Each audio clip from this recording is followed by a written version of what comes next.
Olá, pessoal. Muito bom dia. Como está? Espero que você esteja bem. Espero que você já esteja aí com as mãos na massa, elaborando o seu relatório, né? Em sede de estágio supervisionado 1, a gente fala de estudo de caso, né? E depois, lá em estágio supervisionado 2, a gente vai tratar sobre artigo científico. A estrutura que a gente vai hoje relembrar ou até mesmo aprender, né, porque às vezes a gente tem uma certa familiaridade com o tema, porque de alguma forma a gente já buscou, já leu alguma coisa sobre, então não é nada tão novo assim para nós. Porque esse tema que nós vamos tratar, que é a estrutura do projeto de pesquisa, de todo e qualquer projeto de pesquisa, é um tema da trilha 1, né, onde nós temos a previsão de aprendermos sobre a elaboração de relatórios de pesquisa, e a gente visita temas de linguagem, né, apropriada e o que é e como a gente deve escrever nos nossos trabalhos acadêmicos, e a gente também tem a visão da estrutura, do esqueleto de um projeto de pesquisa, certo? É assim que você aprende na disciplina de metodologia científica. Por óbvio, nós esquecemos, porque a gente vive tanta coisa na vida que ninguém vai aqui crucificar ninguém ou, né, questionar a capacidade de entregar um excelente trabalho porque esqueceu de alguma coisa. É normal a gente esquecer algo, não é? E é para isso que a gente tem um momento de revisão, de como nós resgatarmos isso na nossa cabecinha para a gente entregar um bom projeto de pesquisa. E volto a dizer, em estágio supervisionado 1, nós temos por obrigação entregar um estudo de caso. Em estágio supervisionado 2, né, que é o TCC2, a gente tem TCC1 e TCC2. TCC1, você cursa na disciplina de estágio supervisionado 1. TCC2, você cursa em estágio supervisionado 2. Pois então, para TCC1, você vai entregar um modelo de trabalho, um modelo de TCC, que é estudo de caso. Para TCC2, você vai entregar um outro modelo, que é um artigo científico. Eu posso seguir o mesmo tema? Fique à vontade. O que você vai precisar é adequar-se aí à estrutura, às orientações que cada modelo, portanto, é específico e define, tá? Então, nós temos um modelo de estudo de caso e nós temos um modelo específico para artigo científico. Perfeito? Bem até aí? Bom, para nossa aula, a gente vai revisitar, já está espelhando aí para vocês, a estrutura de um projeto de pesquisa. Ai, que meigo, não é? Tá lindo aí nosso material. Olha só, você tem uma visão assim escalada de como você vai entregar o jogo completo do seu projeto de pesquisa. Então, esse esqueleto aí, ele contém capa, folha de rosto, lista de instruções, lista de tabelas, lista de abreviaturas, chega o sumário. Introdução, problema, hipótese, objetivo, justificativa, referencial teórico, metodologia, recursos, cronograma, referências, apêndice e anexos. Esse é um modelo completão, tá? É um modelo completo. Pode ser que você não tenha a necessidade no seu trabalho, pela natureza e tema do seu trabalho, que você não tenha necessidade de colocar uma lista de tabelas. Que o seu trabalho você não é um profissional da área da saúde, por exemplo, que é muito comum aí os acadêmicos da área da saúde, né, especificamente pela natureza do curso e por aquilo que, enfim, que abordam ter muita sigla, não é? Então pode ser que você não tenha aí uma lista de abreviaturas, tá? Pode ser que você aí, pela natureza do seu curso, não é um trabalho, não é um projeto de pesquisa da área jurídica, que nós também temos muitas abreviações. Então, pode ser que não seja necessário, pessoal da área de engenharia, das engenharias, né?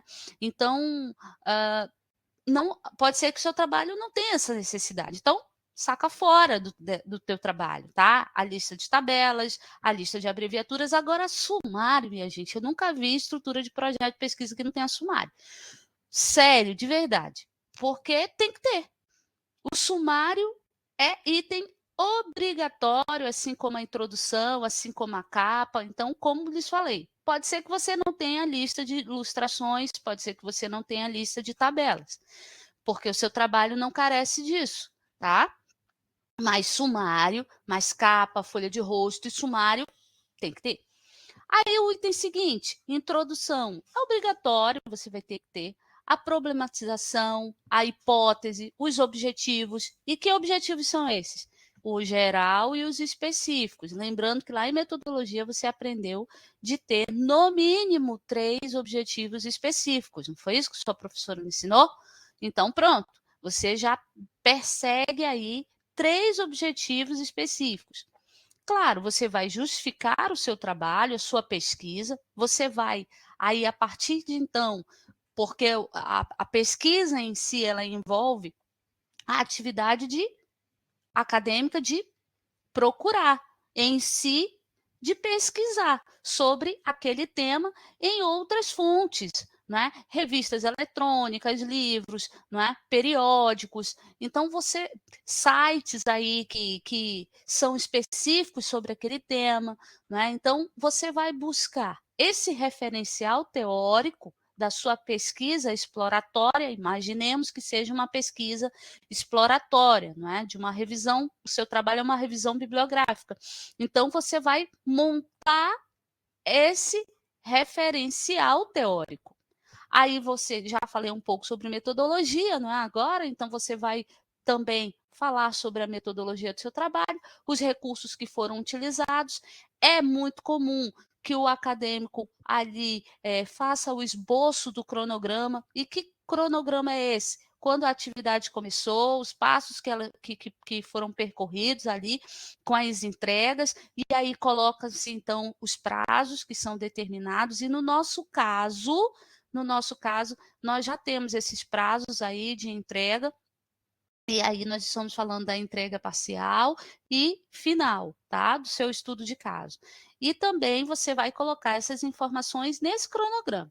As referências, que é basicamente, né, todas as fontes que você consultou, e todas as fontes que você consultou e que você abordou no seu referencial teórico, você precisa, então, citar nas referências. Você precisa colocar nas referências. É claro que a gente não está aqui expondo as normas da ABNT, a gente vai chegar lá, nós temos algumas aulas ainda para gastar aqui, para a gente fazer uma revisão sobre as normas aqui que nós precisamos seguir e a atualização das normas, mas basicamente você vai colocar aí as referências em ordem alfabética, não é? Vai ter que fazer a citação corretamente, referência, como faz a citação de livro, como faz a referência aí da citação de periódicos, de dissertação, tá? Então, existem técnicas que você vai precisar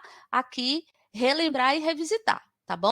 A gente vai falar sobre isso em aulas específicas. Hoje é a estrutura do projeto, tá? Só uma revisão aqui que nós, alguns adendos que eu estou fazendo, mas que a gente vai aprofundar mais à frente.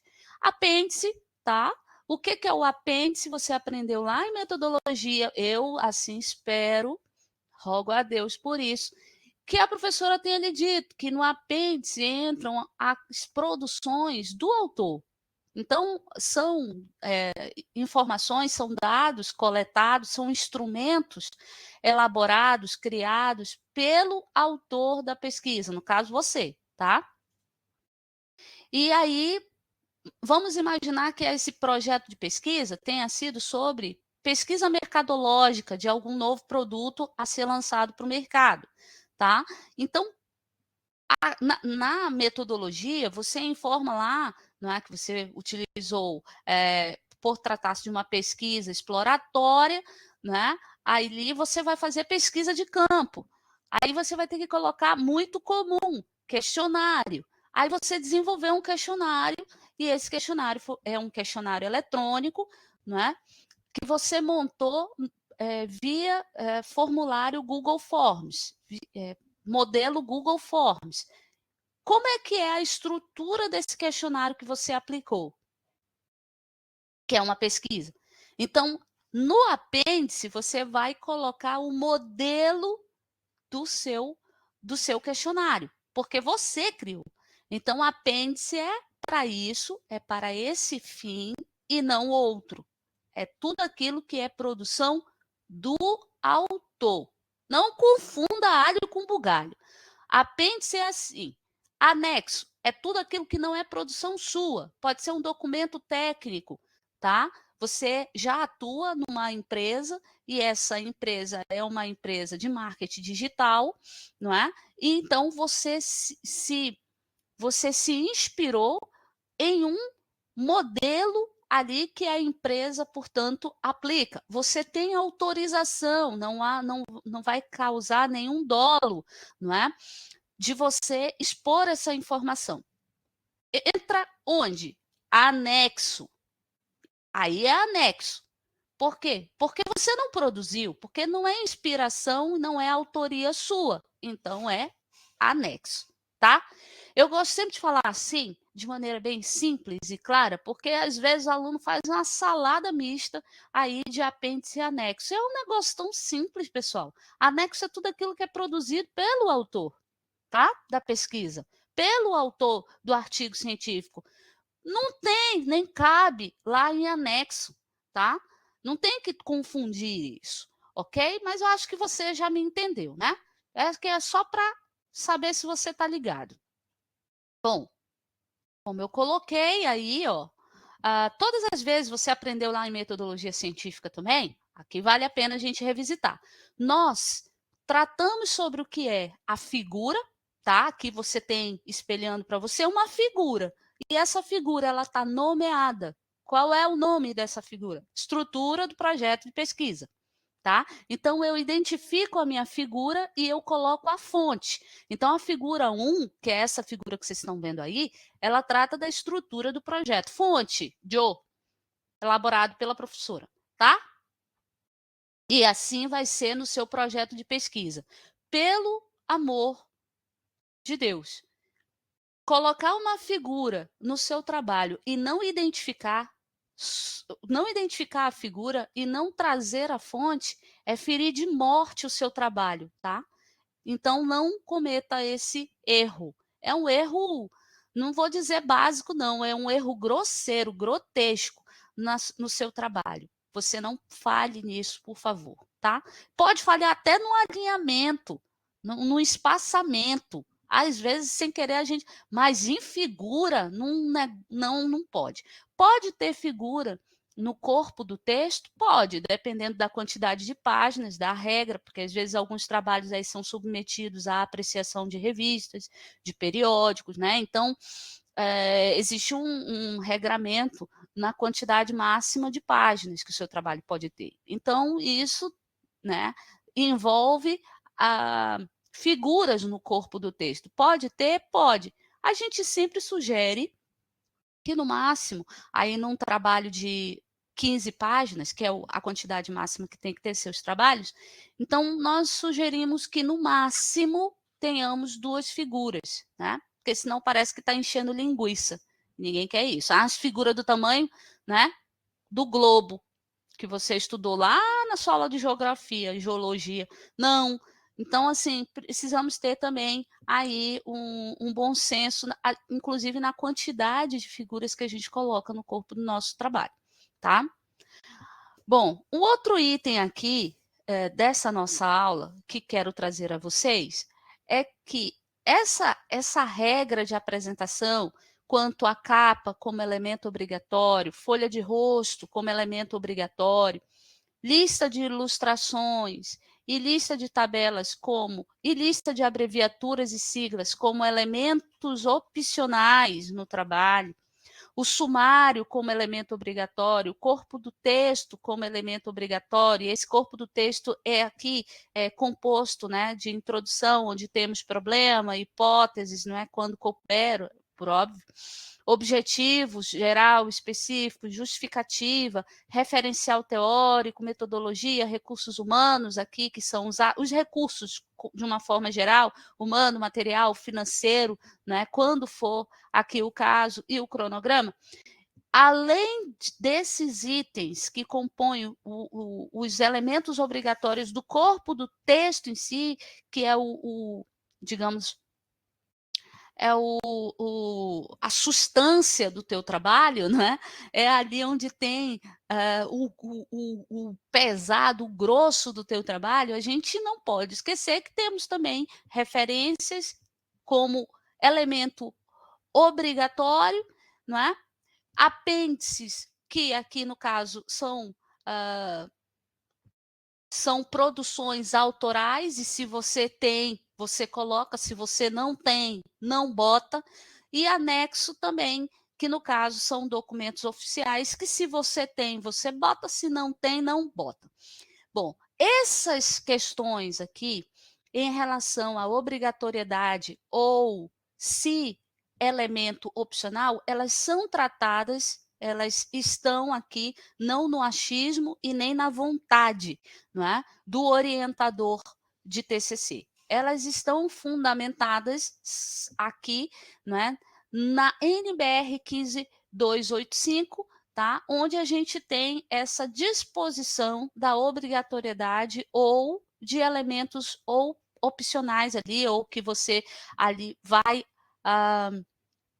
julgar se necessário ou não no seu trabalho. Mas aquilo que é obrigatório, você entende que não é uma questão de você julgar, é uma questão de você fazer, né? É obrigação de fazer no seu trabalho, de constar. Então, fica claro assim que nós temos aqui, né, a teor da NBR 15285, a determinação da estrutura do seu projeto de pesquisa quanto aos elementos obrigatórios e aos elementos opcionais da pesquisa, tá? Do projeto de pesquisa.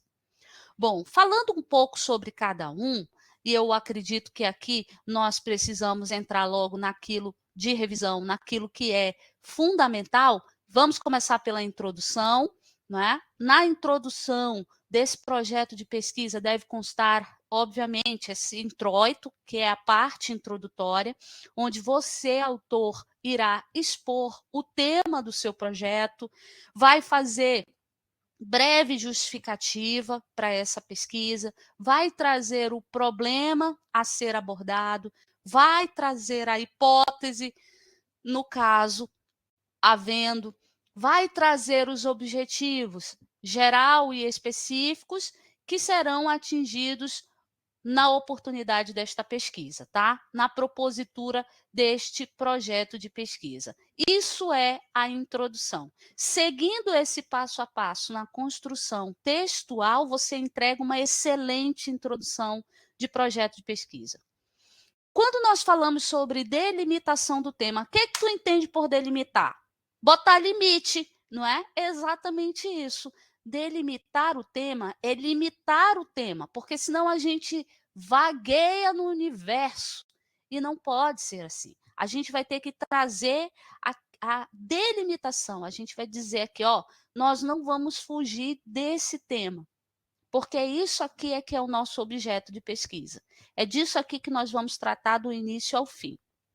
Então, a delimitação do tema, ela é a escolha do tema, é o primeiro passo que toda pessoa que vai fazer um projeto de pesquisa, um trabalho acadêmico, ela pensa. Então, é o primeiro passo de todo e qualquer trabalho científico, tá? E é também um passo, além de essencial, muito difícil de dar. Por quê?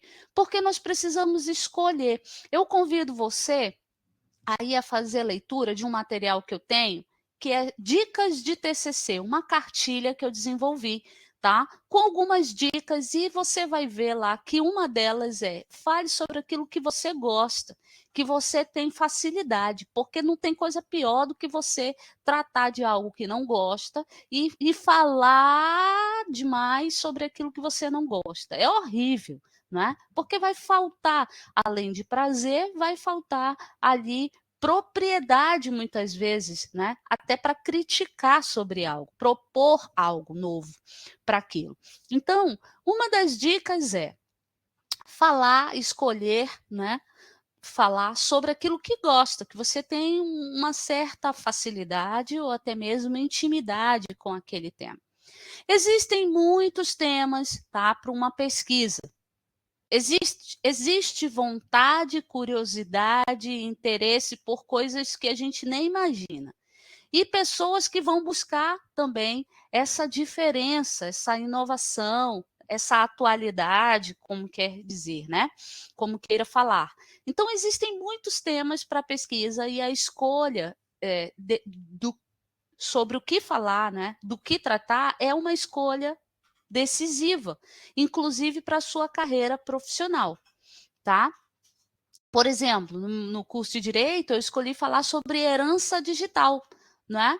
Pós-morte. Então, assim, existem casos atuais que falam, que tratam sobre esse. Porque falar sobre herança, nós fala de herança de pessoa viva, não é? Então, falar sobre herança já é um tema muito batido. Agora, herança digital é algo muito novo. Então, assim, foi um tema super criativo, foi um tema que, pelo menos quando eu fiz, né, não só a coordenação do curso de Direito, mas o próprio orientador ali que me acompanhou gostou demais de trazer. Para ele nunca tinha tratado sobre esse tema, um professor de longa carreira acadêmica e jurídica, e assim, acostumado a lidar, né, com inventário. E ele falou assim: olha, eu nunca tive nenhum orientando que quisesse falar sobre herança digital. Que legal poder lhe auxiliar sobre isso. E foi muito bom mesmo, foi muito bom falar sobre esse tema para minha carreira profissional, para meu conhecimento, foi algo muito, muito prazeroso de fazer. É desafiador, porque assim como vocês, nós precisamos fazer uma produção em poucas páginas, mas é produtivo porque você trabalha a sua capacidade de síntese, não é? E a sua capacidade crítica sobre aquele tema. Então, isso faz com que a gente cresça academicamente e faz com que a gente cresça também profissionalmente, tá? Bom, isso foi para o curso de Direito. Nos meus cursos aí voltados à gestão, se nós formos colocar desde a minha graduação, não é, as especializações, por exemplo, uma das delimitações que eu fiz para o MBA em gestão de projetos, eu falei sobre a gestão de um escritório de projetos para a instituição pública, para o serviço público no meu país, no Brasil e, no caso, no meu estado, Manaus. Amazonas, né? Só que eu morava na capital Manaus. Então, eu falei sobre o gerenciamento, sobre a propositura de um escritório de projetos públicos, o gerenciamento de projetos públicos condensados em um único órgão público, né? Criado para esse fim. Né, de gerenciamento de projetos no âmbito do desenvolvimento econômico, social, ambiental do estado do Amazonas. Então, foi isso. É uma delimitação que foi feita. Já para minha graduação, por exemplo, à época, né, eu atuava na área de comércio exterior. Então, como compradora internacional, e era a minha vivência, eu delimitei na logística do transporte aéreo, porque se você não conhece, né, pelo menos vou falar do meu estado ele pode ser interpretado como uma ilha cercada de água por todos os lados, onde a gente historicamente tem um custo de logística elevado, né, um custo de frete elevadíssimo, porque a maior facilidade é o transporte aéreo, até hoje é assim, né? E o transporte marítimo, a gente não conta com um apoio como deveria para o transporte rodoviário, porque até nós estamos em 2025, eu te pergunto como é que está a BR-319, né? saiu, desengatou, estão brigando ainda com os dinossauros para saber se ainda existe ali. Então, a gente passa das questões ambientais. A gente já passou dessas questões ambientais há muito tempo. Só que existem pessoas que dizem que as implicações ainda são de cunho ambiental. São de cunho muito mais burocrático e político do que qualquer outra coisa, né? Então, aí tem muitos anos que eu sou formada na área de gestão. A minha delimitação de tema à época, tanto para graduação quanto para a especialização em gestão de logística foi o mesmo, e eu aconselho você aí, se tem a mesma vontade de dar sequência, né, tratando de temas que estejam relacionados ao seu momento profissional, que seja assim, então, escolhido para que você tenha uma proximidade com o tema, para que você crie realmente vontade de falar sobre aquilo sem cansar, porque você vai precisar pesquisar, sem se estafar, sem se irritar, mas fazendo com prazer, tá? Algumas recomendações aqui em relação à delimitação do tema, não é? Para você, porque precisa ter, eu trouxe um relato pessoal, porque como sou sua orientadora e como lhes dou a orientação, por que não trazer o exemplo da professora, né? E das suas alguns exemplos que poderia falar sobre outros. Falei sobre, não falei sobre a minha dissertação de mestrado, né? Então, a minha dissertação de mestrado foi totalmente voltada para a auditoria de um convênio de grande relevância para o meu estado. Eu auditava convênios federais, eu atuava na gestão de um departamento de projetos, convênios e programas de cunho estadual, ou seja, financiado por recursos públicos. Então, a minha dissertação de mestrado foi sobre um convênio, né, que eu auditei pessoalmente, foi sobre captação de água de chuva para consumo humano, mas eu falo sobre a estrutura do convênio, as finanças, né, o recurso financeiro e tudo o que o convênio cobria e aquilo que não cobria. Então, foi um trabalho grandioso, tenho muita satisfação em falar sobre isso, e estava associado ao meu momento profissional, à minha experiência profissional, e eu pude falar com muita propriedade sobre aquilo. Eu tinha todos os dados, eu tinha autorização para falar sobre aquilo, porque eu estava na função de diretora do departamento, então todas as fontes eu podia falar sobre aquilo, eu tive autorização formal para falar sobre aquilo, porque era objeto também do meu mestrado. Então, eu falo para você trazer aquilo que, de fato, você goste, tenha familiaridade, seja fácil de você tratar, tá? Isso é prática. Teoria é isso aqui, que está para você espelhando. Ó. Segundo Selits, o tema geral de estudo também pode ser sugerido por alguma vantagem prática ou algum interesse científico que você tenha, ou até mesmo um interesse intelectual, né, em benefícios aqui dos conhecimentos sobre certa situação particular. Então, pode ser que não esteja associado com o que eu acabei de lhes dizer. Pode ser que você diga, não, só que o que eu faço não é interessante. Eu quero falar sobre algo que eu não sei. Eu vou falar sobre inteligência artificial. Eu quero falar sobre como que a inteligência artificial ela foi, então, abarcada, a abrangência da inteligência artificial aí para a telemedicina, um exemplo, tá? Bom, se esse é o seu interesse e você tem tempo de fato, né, interesse científico e intelectual para tratar sobre isso, fique à vontade. Por quê? Porque, como você viu aqui, o Selits, né, e outros, eles falam que essa delimitação do estudo, no caso do tema, ele também pode não estar associado à sua experiência profissional, mas sim ao seu interesse, à sua curiosidade científica ou até mesmo intelectual, pensando em alguma vantagem para alguma coisa, tá? Então, tá aqui também na onda, né, do seu interesse. Existe uma outra corrente, né, do Marconi e do Lakatos, que fala sobre a delimitação do tema como algo que traz para o autor um trato profundo, né? Existe ali um sentimento de profundidade. Então, olha só, o que a gente alerta para essa questão? Perigos que possam existir quando você especializa, quando você aprofunda demais sobre o tema, pode ser que você se perca em algum momento no trabalho, ele deixa de ser prazeroso e ele passa a ser enfadonho, tá? Então, ou muitas vezes, por ser complexo demais, e você traz tão você traz tão resumido que ele perde um pouco a sua essência, porque ele está muito superficial, justamente pela complexidade do tema. Então, tenha cuidado, não é? É um pouco mais de atenção sobre isso, tá?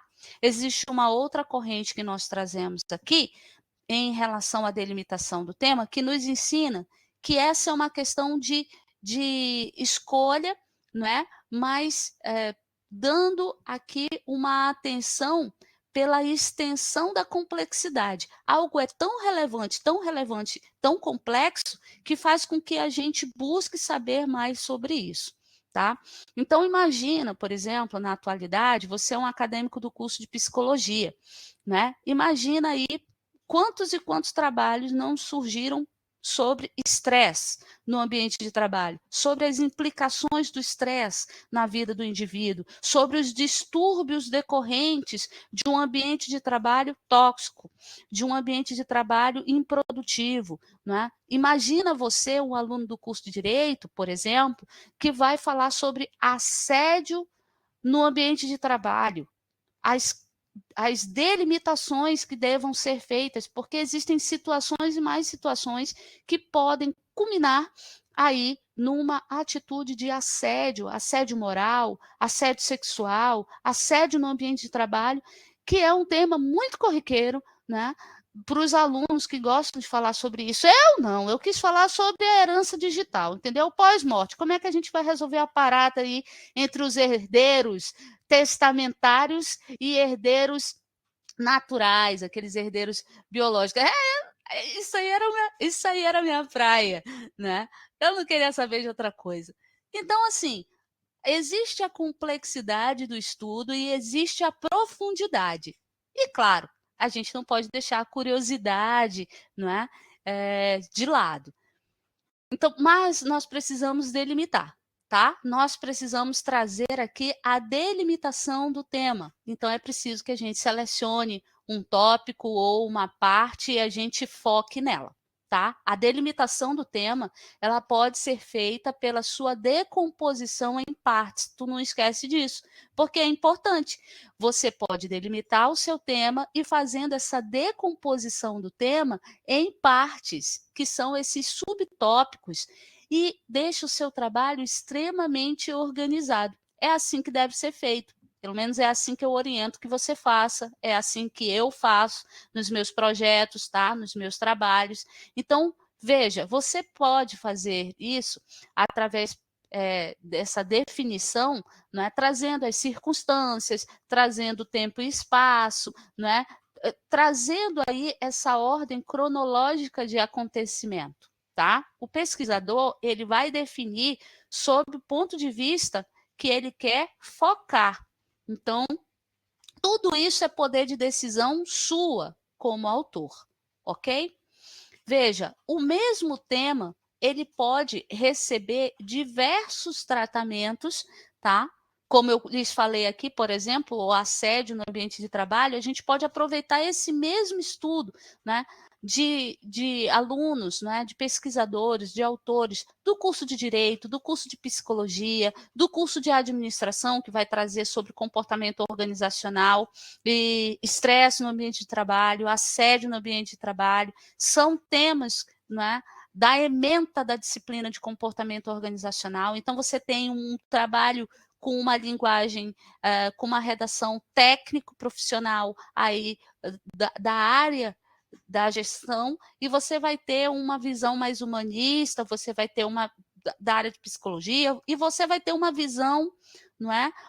Um posicionamento com certeza, muito mais firme em relação a esse tema por autores da área jurídica, né? Então, porque vai enquadrar na forma da lei, né? Então, a gente tem esse tema, por exemplo, em vários aspectos, né? E tratados pelo ponto de vista de maneira diferente, né? Trazendo aí esses aspectos, essa relevância psicológica, sociológica, histórica, filosófica, estatística, jurídica, não é? Que nós podemos, então, criar uma visão crítica sobre o nosso tema, ok? Bom, sobre problema de pesquisa. O que é problema de pesquisa, hein? Você pode ter problema, é BO. Sim, é uma problemática. A escolha e a delimitação do tema é importante, como vimos, ele é o primeiro passo. O passo seguinte é você pensar no problema. Problema é uma questão que envolve intrinsecamente, está lá dentro, está no cerne, está na corrente sanguínea da coisa. Envolve intrinsecamente uma dificuldade teórica ou prática, tá? É o não poder, é o não saber, é o não fazer, é a problemática em si, né? Para que a gente pense que se existe o problema, precisamos encontrar uma solução. E qual seria a solução, né? Essa é a primeira etapa da sua pesquisa, que corresponde à delimitação do tema e à formulação do problema, né? Onde você vai formular, de fato, perguntas. É isso mesmo. Você vai fazer perguntas. Formular o problema, né, quer dizer, de maneira clara e objetiva, não é? Que você vai ter que trazer a questão de maneira compreensível e operacional. O que isso quer dizer? Você vai pensar em qual a dificuldade, né, naquilo que você se deparou, naquilo que portanto, esbarra a dificuldade, né, de avanço. Então, você vai precisar resolver aquilo por primeiro para poder avançar. Isso é uma limitação, tá? Isso é uma característica específica da problematização. É, portanto, de fato, a formulação do problema.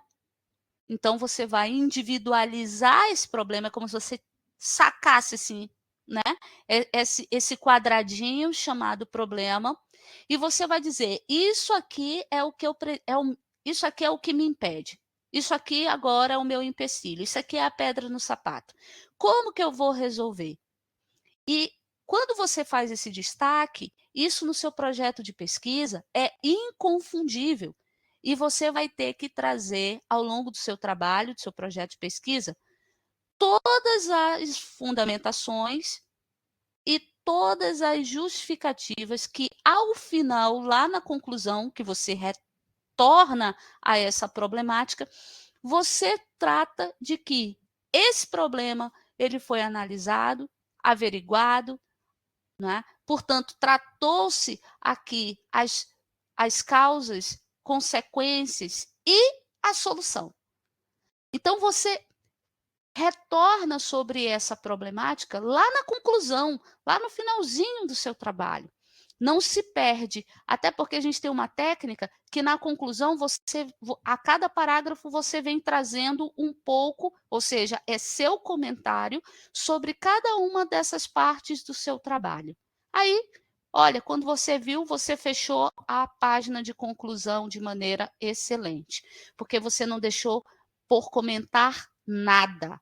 Nada. Desde da importância, você justifica no primeiro parágrafo a importância do tema, justificando a delimitação daquele tema, trazendo a problemática, trazendo causas, consequências e solução, hipótese. Então, cada parágrafo da sua conclusão, você vai trazer sobre isso. Veja, eu acabei de falar sobre o que a gente ainda nem chegou lá, né? Que é a conclusão. Mas é justamente para dizer para você que não morre aqui na problematização da pesquisa. Depois você vai ter que falar sobre isso também.